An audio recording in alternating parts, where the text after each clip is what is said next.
Hey guys, what's up? Ryan Potter here with Berkshire Hathaway Home Services Ambassador Real Estate, and I'm here with my good friend Nikki Cox. Hello. With Eagle Mortgage, and she's amazing, she's awesome, and today we wanted to kind of focus on first-time home buyers, and we kind of broke it down to, I'm going to ask her 5 questions that I think I get a lot from people wanting to know from the lending side, and then Nikki's going to ask me 5 questions from the realtor side that I think a lot of people ask. So hopefully it will help you out, and you will be inspired and encouraged and educated on just kind of the steps to take when you're thinking about buying a home for the first time. So with that being said, I'm going to let Nikki ask the first question, and we'll go from there. Sounds good. All right, thanks for joining us, guys. Okay, Ryan, so I get this a lot. What is the first step when buying a home? That's a great question. First step when buying a home, get pre-approved. I can't stress that enough, and I'll tell you why. There's a couple things. One, you want to know what price range you're in.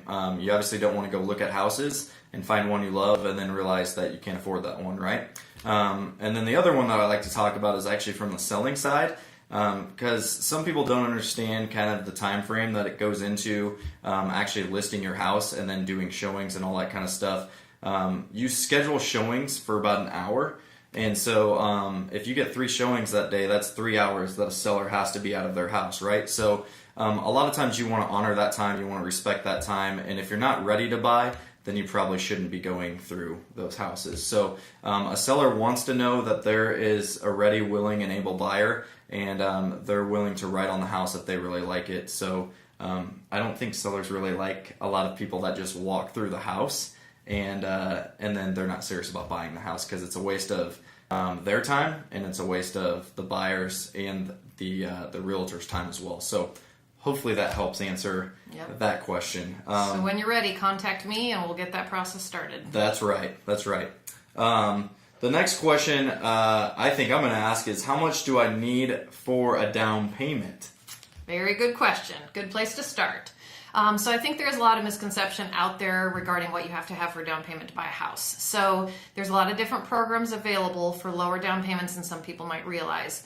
One that's available for anybody is an FHA loan, which you can do as low as 3.5% down. Beyond that, there's conventional programs for first-time home buyers where you can do as low as 3% down. And then depending on qualifications, there are USDA and VA loans where you can do as low as 0 down. But obviously we'd have to talk a little bit further about that to see if you would qualify for that. So lots of different options out there. You do not have to have 20% down, and that's where I can come in and help you out. So give me a call. Awesome. Yep. That's a good one.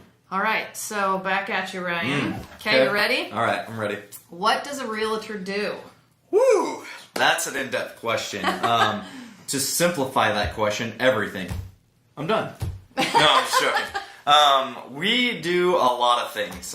We do everything from scheduling the showing appointments to talking to those other agents to getting you the proper paperwork to actually writing up the proper paperwork so that it's legal and it's binding, and also you're protected through that. So I think the biggest things, I could go on and on about everything that I do, but the biggest things that I want to hit on is I want to protect you, I want to represent you well, and I want to fight for you. And those are the 3 things that I think kind of sum up that go into obviously everything else that a realtor does when you're at the office and we're going through all those other things and making the phone calls and all that other stuff. But for a client, you want to know that you've got proper protection, representation, and that you're getting educated, and that you can trust your realtor. Because I think a lot of people, which is kind of crazy, a statistic that I heard the other day was that after 3 years, 80% of people don't remember who their realtor was.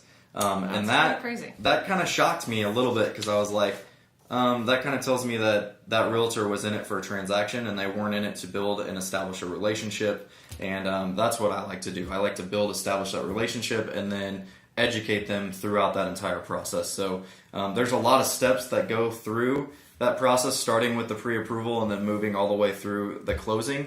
And I want to be that person that kind of helps them go from step 1 to step 2 and so on. So I know everything sounds like it really is a lot of things, but it is. It's a lot of stuff that we do. But for the most part, we want to basically educate you, protect you, and represent you well. So, Yep.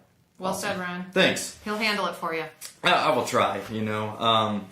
We mentioned the last question where we talked about money for a down payment. But is there any other hidden costs? I think is what we hear a lot of times. What are those other fees and other costs that might entail going into buying a house for the first time? Good question. So on top of your down payment, there's obviously closing costs for closing your loan. So things like appraisal and underwriting fee, title insurance, and closing fees that the title companies charge, among various other small fees. The other big thing that I think most first-time homebuyers don't realize is that you're also establishing an escrow account with your loan. Yeah. So there is an additional chunk of funds potentially needed at closing to establish that account. What it is think of it like a piggy bank that the lender holds for you to pay your home insurance and your taxes for you, your property taxes. So it's included in part of your loan, but they have to collect part of that money up front at closing.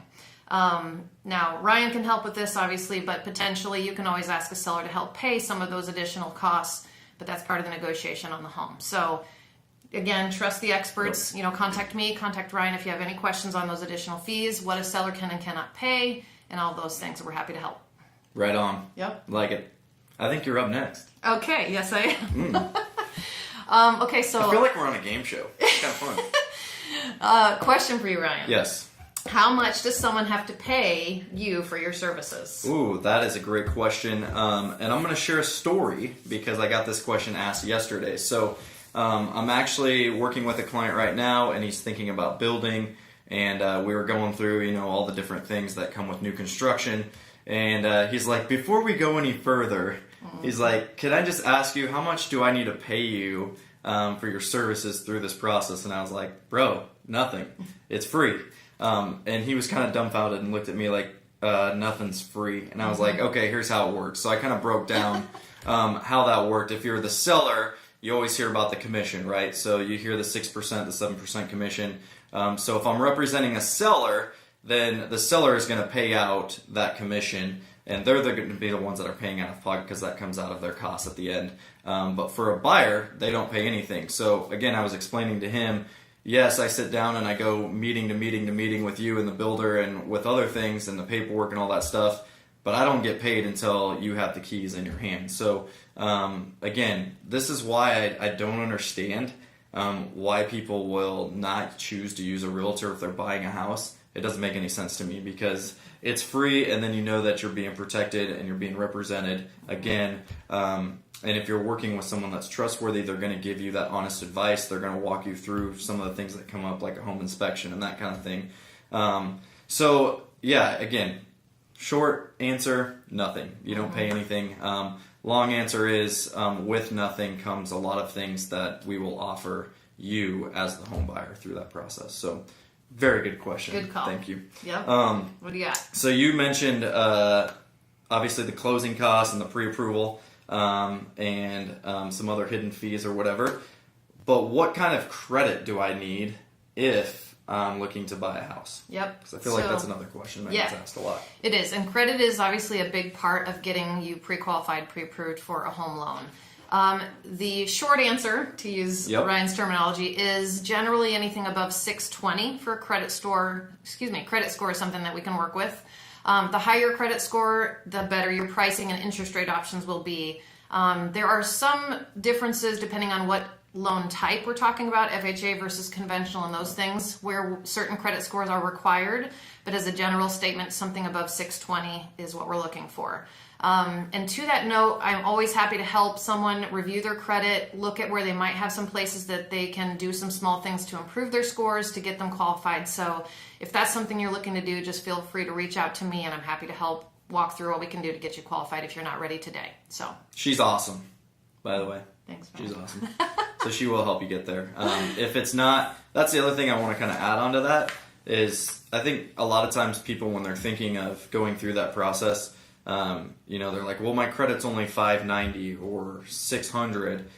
Nikki can help you kind of establish those next steps as far as, okay, how do we get you to 620?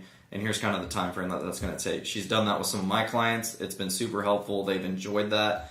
and they find it very educational throughout that process too. Because I think sometimes people just don't know what can be counted towards credit and doing those things. So she is the expert there to help you with that. Credit is complicated. Yes, very true. Yep. All right, what you got for me? Okay, so a lot of people want to know, when do I get my keys Never. to my new house? No, I'm just joking.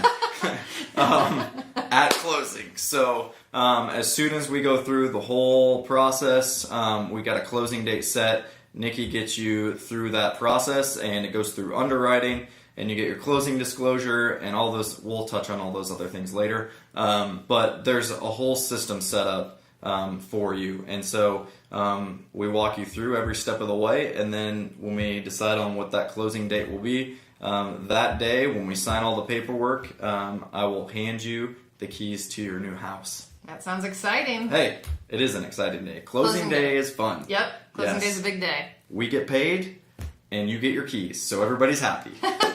So anyways, on to the next one, I guess. So kind of going along with that, I feel like is, okay, so if I've written on a house and I want to get into a house, how soon is it going to take me, or how long is it going to take to actually get into that house, on average? Okay. Because we all know there's different situations out there. You can hit Depends on the scenario, but for most people, the average is about 30 to 45 days.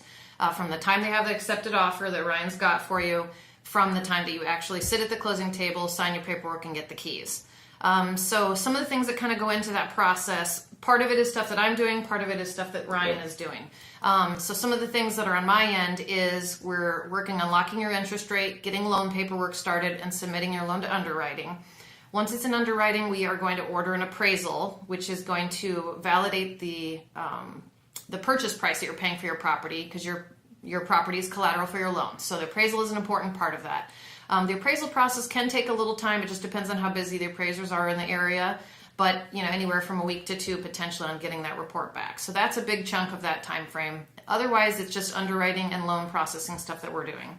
On Ryan's side, things like the home inspection is one, but maybe you can touch a little bit on anything else. Yeah, the home inspection is kind of the big one that I think, and she mentioned appraisal, and one thing that I love about Nikki is when we communicate through that process, she's not ordering that appraisal until we've got through the home inspection. And a lot of people might ask why. Well, because if something comes back on that home inspection that's major, let's say foundation issues, roofing issues, things that the seller's not willing to fix, and you obviously want to be fixed, and if the seller's not going to do it, you choose to walk away. What we don't want is for you to pay for an appraisal and then be out, 600 and some bucks, whatever it is for the appraisal, and then off to the new house that we end up renting on, and then you're paying for another appraisal. So that's where it's key, where you want to have that open line of communication. I'm informing Nikki where we're at in that process. She's informing me where they're at in her process throughout the entire transaction, which makes it for a smooth transaction. And that's why I love working with Nikki, because it always goes smooth. So that's not to say that things don't come up along the way, but we work through those things. And if you keep that open door of communication, that explains why it seems to run so smooth a lot of times. So when you find good lenders, you stick with them. My last question that I think I'll close out here on my side of things to ask you is, are there special home buying programs? I think I get asked that a lot. Okay, I've been pre-approved, but now what type of loan do I go with, or what type of programs are out there for us? And that's where I say, great, I'm going to have you talk to Nikki, because she knows what those programs are. So take it away. Yep, it's always good if we can have some time to chat a little bit about your scenarios, because there are some loan programs that are out there, but again, it's going to depend on if you qualify for them or not. One of them, if you're military or National Guard or Reserves, things like that, you might qualify for a VA loan. VA home loans do have as little as 0% down, and they have great interest rates, so it's a great program if you are able to qualify for that. Another one that's a special program is the USDA or Rural Home Buying Program. Again, it also has a 0% down home buying program, 0% down payment. But with that one, there are special qualifications. The home has to be located in a rural area, so a little bit outside of the Omaha metro area, potentially some properties in Gretna, but that's where we come in and we'll look at a specific address that you're looking at.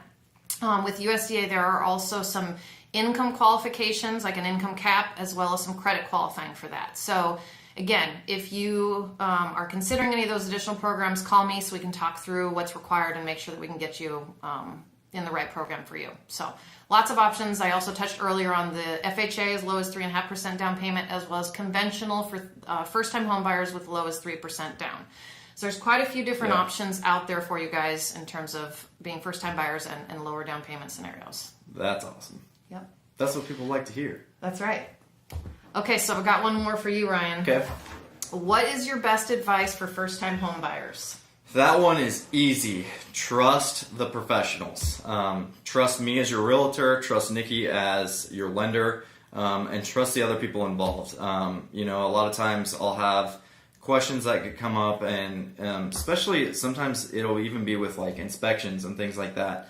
And I'll always refer them back to trust the professional. He's the inspector. He does it on a daily basis. He knows, right? Same goes for us. You know, we do this on a daily basis. We do numerous transactions throughout the year, so trust us. We gotta know what we're talking about, not to like puff us up or anything. But it's the same thing, and I have this conversation with my wife all the time. I'm like, you're the physician assistant, so I'm not going into the doctor's office and being like, hey, I think I tore my ACL. I need to get treatment for that. No, I might know that I've probably torn, but I'm still going to see the doctor to kind of give me advice and to educate me through that process and to maybe get an x-ray or whatever it is, to make sure that that is what was wrong with me and to get the help that I need. And so that's where we come into play. You know, I kind of use that illustration because I think it works the same way with us is when you're going to buy a home, especially when you're a home buyer, again, I don't know why people don't use a realtor to help them guide them through the process, especially if you're a first-time home buyer, because there's so many things that come up.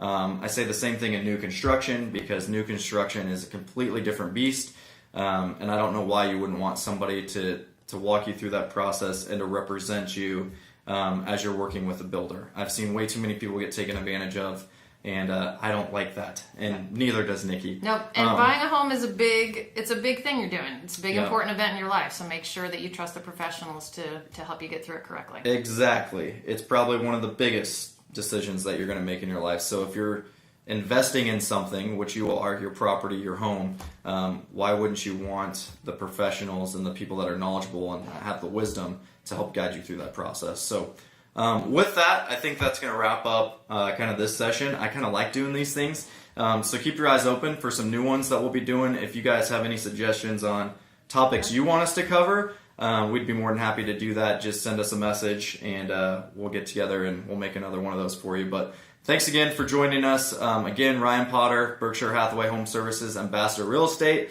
and Nikki Cox, Eagle Mortgage Company. And we will attach our information at the end of the video as well, so you guys will have that. But thanks for listening. If you guys have questions, feel free to reach out to us anytime, anywhere.